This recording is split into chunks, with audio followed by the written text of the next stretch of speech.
If your life is so lonely and empty that you feel the need to parasocially attach yourself to a family that you watch on the internet, do literally anything that brings something real into your life. Not only will it probably make your life more fulfilling, but you can also sleep a little bit better at night knowing that you are no longer helping to fund parents who exploit their own kids. Okay, so back in October, I made a video about Della vlogs. The response was, well, interesting to say the least. But since then, a lot has happened, so I figured it was time for an update. Since that video, Bella and Dallin have adopted another baby, and as you might expect, the child is now front and center in their content. So, today we are going to be talking about what Bella and Dallin have been up to, and more importantly, how they are choosing to protect their children. In a time when it feels more obvious than ever that parents should be protecting their kids, not just offline, but online as well, it's worth examining what two parents with such a large platform and influence are actually doing to safeguard their own children. If you haven't watched part one yet, I definitely recommend starting there. Today, we're just going to be talking about updates. So, without further ado, let's get right into the video. Okay, so at this point, after being on YouTube for a year and a half, I've definitely covered a fair number of family vloggers. It's definitely not the only thing that I talk about here on my channel, but it's certainly a reoccurring topic. I think it's safe to say I do about one or two videos about family vloggers, family influencers every single month. And out of all of the family vloggers that I've covered, only two of them have really given me a noticeable amount of pushback. And I don't mean pushback from the parents that are being talked about in the video. I'm talking about pushback, feedback, comments, whatever you want to call it, from their parasocial fans. Because the reality is, when I do these types of videos about family bloggers, they don't care. The parents themselves, they do not care. They're not going to change what they're doing. Instead, it's their fans that come running to their defense as if it's their own family members that they're defending. It's honestly very, very creepy, very, very bizarre. And one of the families that triggered a lot of that reaction was Della Vlogs. The other, in case you're wondering, was Kay and Tay, but I'll save that update for another video. But yes, the Della Vlog stands definitely came out in full force on my last video about them.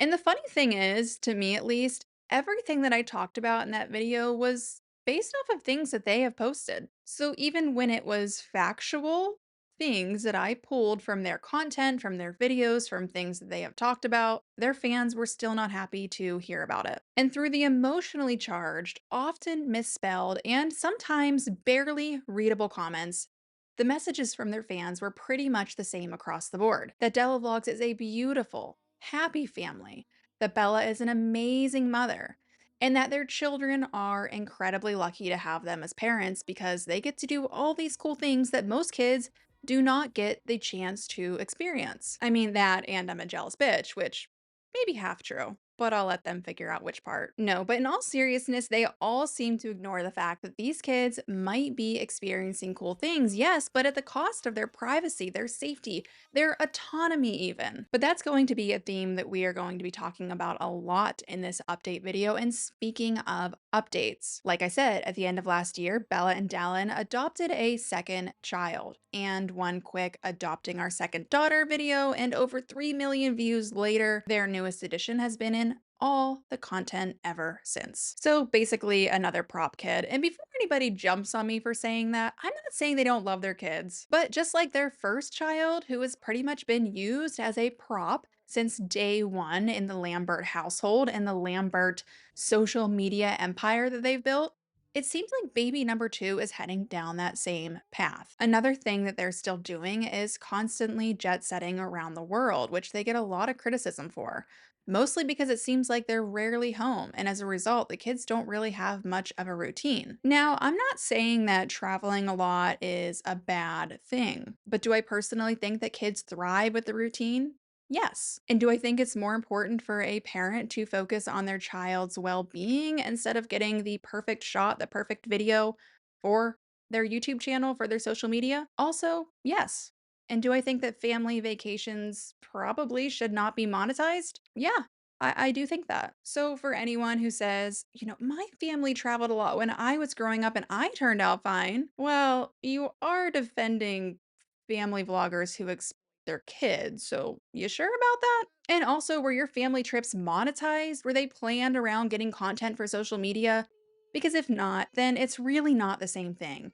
You can't exactly compare your childhood to kids who are growing up with their lives constantly filmed and posted online for millions of people to watch. You have no idea how these kids are going to feel about that someday. And we're actually going to be talking more about that in a minute. But there's something that I noticed in their recent content since adopting their second daughter that I find strange. About a month after they adopted their second child, Bella and Dallin went to Dubai without their kids.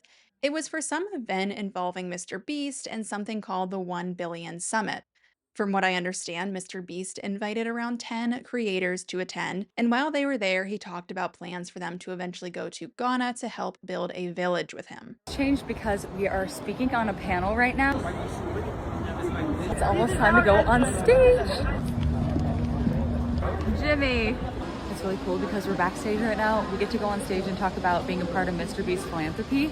But here's the part that confuses me. 1 month after adopting a baby, would you leave that baby with someone else and travel across the country? Especially a baby who has already gone through major life changes. I would think that those first few months would be incredibly important for bonding, and I would think particularly that would be the case in an adoption situation. And if it was technically for a work trip, I also wonder why they both had to go. Dallin has done things with Mr. Beast before without Bella, so I don't really understand why during such a crucial time in their new daughter's life that they would both need to leave and travel across the world. And honestly, I'm not sure why they would even want to, unless if they just couldn't turn down the opportunity to be involved with a creator as big as Mr. Beast because egos. I don't know.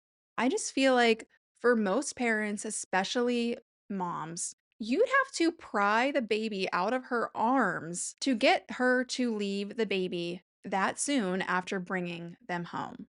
I'm going on a trip really soon and I need to go find a couple outfits for this trip. There's a couple specific things that I'm looking for, so I'm gonna run to the mall right now and see what I can find. There's this really cute skirt that I've been eyeing and I hope that I could find it. It would be perfect. Because it wasn't like this was some avoidable situation where they had no choice.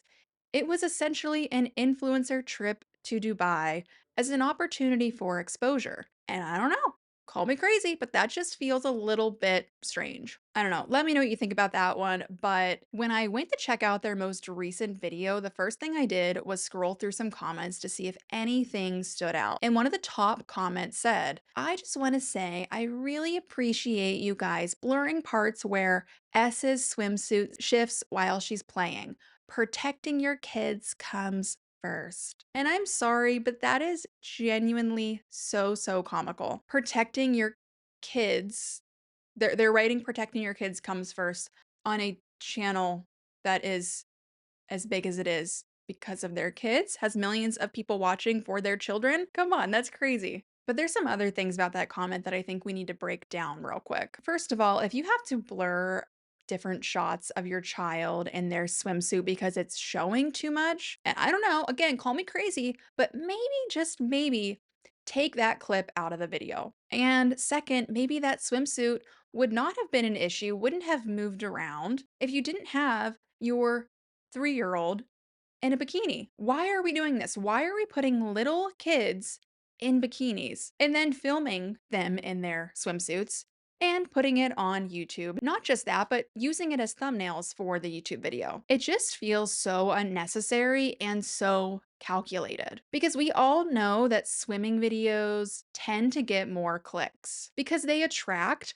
the wrong kind of audience. This has been talked about for years. This is not an unknown thing. So seeing creators continue to lean into that, especially with their very young kids, putting them in bikinis. Yeah, just serving up this content on a silver platter to a you know what type of audience. And in this most recent video, as in so many other videos, they continue putting their oldest child in situations that just don't seem very safe. It's actually something that people call them out for pretty often. Even their devoted fans are calling them out, which is saying something. For example, in this video, they have their oldest, who I think is about 3, out on the ocean on a surfboard with an adult who I think is one of Bella and Dallin's friends.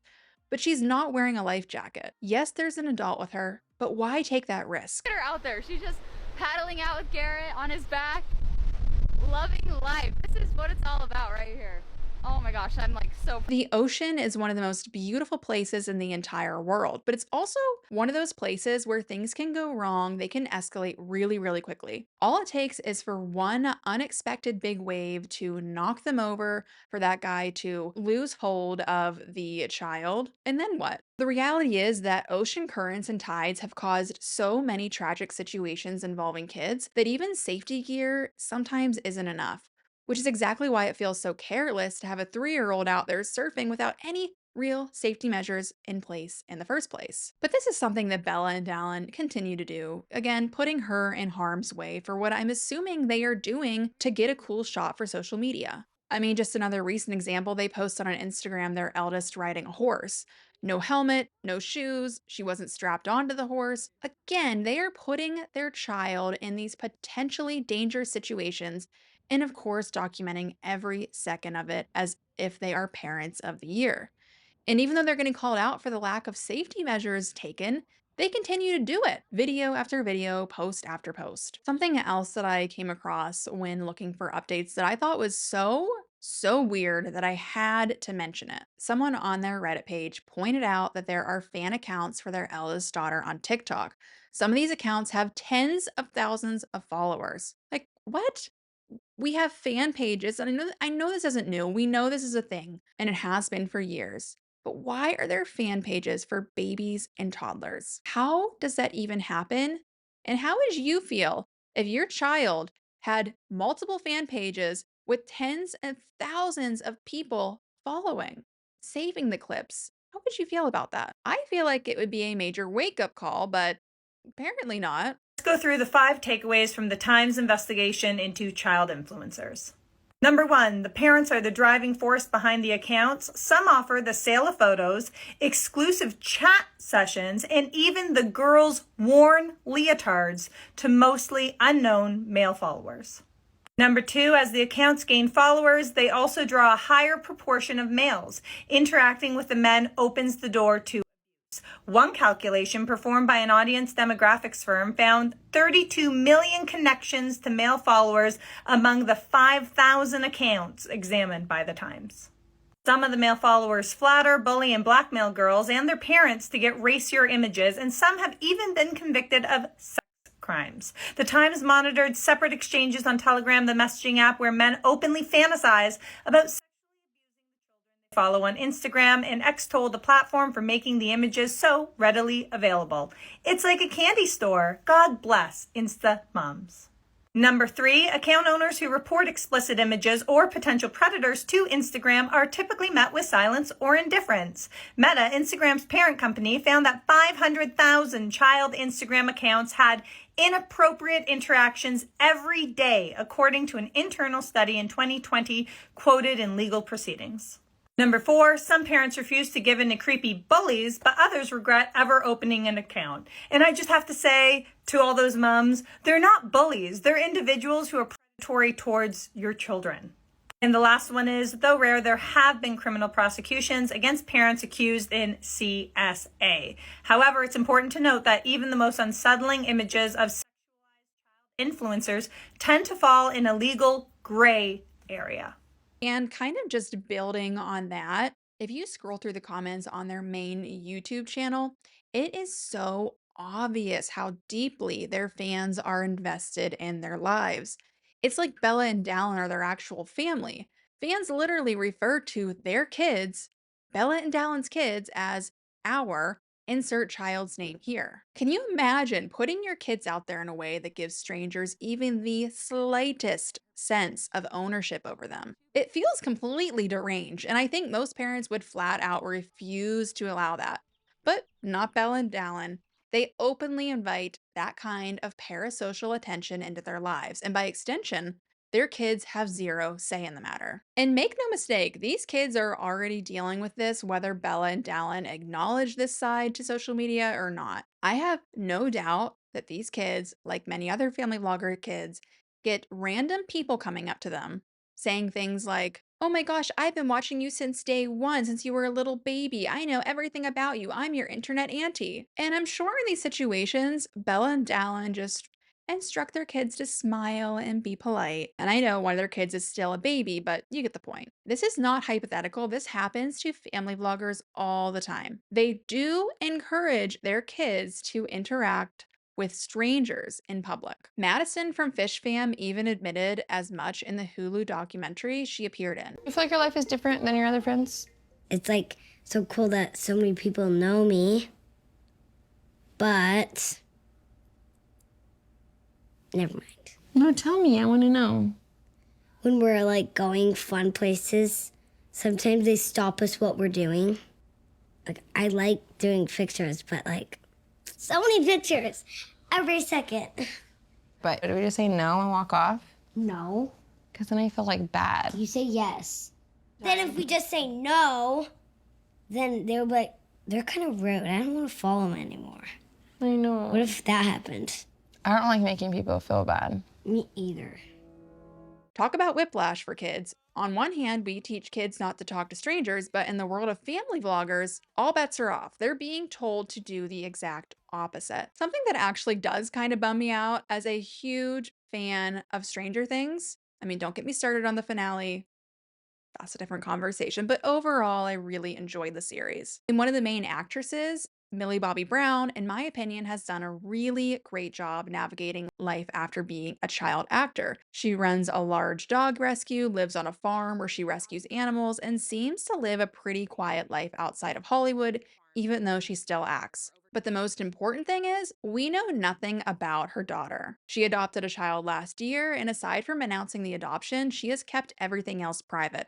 We do not know the daughter's face, we don't know her name, or really any details about her life. Millie has clearly made a decision to protect her daughter's privacy and safety, and I honestly love that, and I really, really respect that. So it was kind of surprising to see Bella showing up at some of Millie's events, including her birthday party. I honestly have no idea how that connection ever happened. My guess is that since Bella is considered an influencer, she probably got invited to one of Millie's company's event, and maybe they met there and hit it off. Who knows? But you would think that Bella would maybe take a page out of Millie's book when it comes to protecting your children's privacy. Because, like Millie, Bella already had the money and resources before she became a mom, before she started putting her kids online. She does not need to do it for money. She was already wealthier than most people long before she became a mother. And obviously, it wouldn't make it okay even if she did need the money. But it does make you wonder even more why she chooses to put her kids out there when she really does not have to. She was already a millionaire before she put her kids online, and she would still be a millionaire if she stopped putting her kids online. Because I've seen comments before, not about Bella and Dallin necessarily, but about other family vloggers, other influencers, where people say, without the videos, the parents wouldn't be able to afford food, shelter, all of that. But again, that was never and will never be the case for Bella and Dallin. Hey, would you still post your child online if you knew that it only took 20 photos for AI to make a deepfake of them and then use those photos to make CSAM, which is materials? Do you think you'd still post them then? And one quick thing that I want to mention that I noticed scrolling a lot in their comment section. I think I even got some comments like this on my video from their fans, from their defenders. A lot of their fans make assumptions about the birth mothers. You'll see comments saying things like, I bet the birth mom is so happy watching these videos and seeing the amazing life her child has. And I don't know. Does anyone else think that's kind of a strange thing to say? or at the very least, a really, really big assumption to make. None of us actually know the circumstances surrounding either of these adoptions. We don't know the birth mother's ages, their situations, or what led them to place their children for adoption in the first place. And sure, maybe they do appreciate seeing the updates, seeing the videos. Maybe it brings them a sense of comfort. But maybe it doesn't. Maybe it's incredibly painful for them to see their child's life constantly broadcasted online. We genuinely have no idea. That's why it feels so odd to me that so many of their fans just jump straight to the assumption that these birth mothers must be overjoyed to watch these children grow up online. I don't know, it just seems like a very complicated and a very personal situation that seems strange for a bunch of strangers speaking for them like that, speaking for these birth mothers like that. And I think that's something that Bella and Dallin should be filtering the comment section with. They should be putting a stop to that, but let's be real, it's Bella and Dallin. They do not care. Adoption inherently is trauma. No matter what, at the end of the day, adoption does cause trauma. Of course,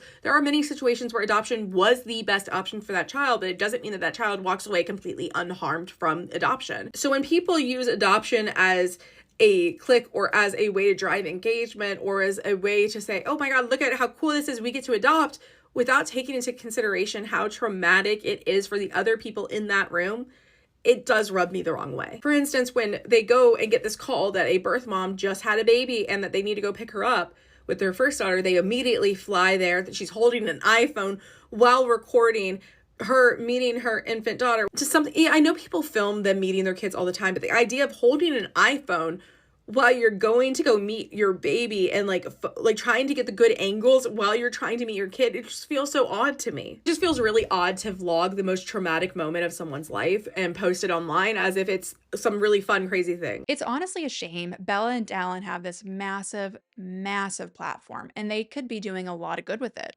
Instead, they're choosing to build content around their kids. They have more money than most people will ever see in their lifetime. Yet, even with everything we know now about the risks and ethical issues of putting children online, about taking away their privacy and autonomy before they're even old enough to understand it, they continue to do it anyway. And frankly, shame on the people who continue to support it. If your life is so lonely and empty that you feel the need to parasocially attach yourself to a family that you watch on the internet, there are so many better ways to spend your time. Go volunteer somewhere, get outside, pick up a hobby. I recently started doing puzzles and I love it. Write to a pen pal your own age. Do literally anything that brings something real into your life. Not only will it probably make your life more fulfilling, but you can also sleep a little bit better at night knowing that you are no longer helping to fund parents who exploit their own kids. But I think that's going to be it for this update video. Let me know what you think about it all. Let me know who you would like to see me cover next or somebody you would like an update on who I've already covered. Make sure to give this video a thumbs up. Make sure you're subscribed, all the things. As always, thank you so, so much for being here. I hope you guys have a great day and I will see you in my next video. Bye.